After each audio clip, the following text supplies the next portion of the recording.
Hi friends, ചൂര മീൻ അച്ചാറാണ് ഞാൻ റെഡിയാക്കാൻ പോകുന്നത്. അതിനെന്തൊക്കെയാണ് ആവശ്യമെന്ന് നോക്കണേ.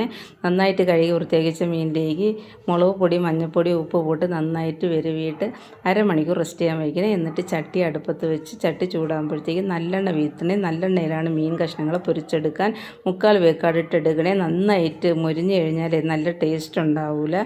എന്നിട്ട് നമ്മൾ പൊരിച്ച എണ്ണ ഇതിന് എടുക്കാൻ പാടില്ല. പുതിയ വേറെ എണ്ണയിൽ ചട്ടി ചൂടാകുമ്പോഴത്തേക്ക് എണ്ണ വീത്തി കടുകും കരിവേപ്പിലയും താളിച്ചിട്ട് ഇഞ്ചി, പച്ചമുളക്, വെളുത്തുള്ളി ഇത് മൂന്നും കൂടെ 100 ഗ്രാമാണ് ഞാൻ എടുത്തിട്ടുള്ളത്. അതിലേക്കിട്ട് നന്നായിട്ട് മൂത്തതിന് ശേഷം കാശ്മീർ മുളക് പൊടി, വറുത്ത് പൊടിച്ച ഉലുവ, വറുത്ത് പൊടിച്ച വെന്തയം, മഞ്ഞൾപ്പൊടി, ഉപ്പ്, കായം ആവശ്യത്തിന് എല്ലാം ഇട്ട് നന്നായിട്ട് ഇതുപോലെ പച്ചനാറ്റം മാറുന്നത് വരെ കിണ്ടി കൊടുത്തിട്ട് എന്നിട്ട് 100 ഗ്രാം വിനീഗർ വീത്തി ഇതാ കുഴമ്പ് പരുവത്തിനാക്കി എടുത്തിട്ട് നമ്മൾ പൊരിച്ച് വെച്ച മീൻ കഷ്ണങ്ങൾ അതിലേക്ക് ഇട്ട് കൊടുത്ത് ഒന്ന് മിക്സാക്കി കഴിഞ്ഞാൽ അച്ചാർ റെഡി. എൻ്റെ എല്ലാ അച്ചാറുകളും ആർക്കെങ്കിലും ആവശ്യമുണ്ടെങ്കിൽ എല്ലാ അച്ചാറും എൻ്റെ കയ്യിലുണ്ട്.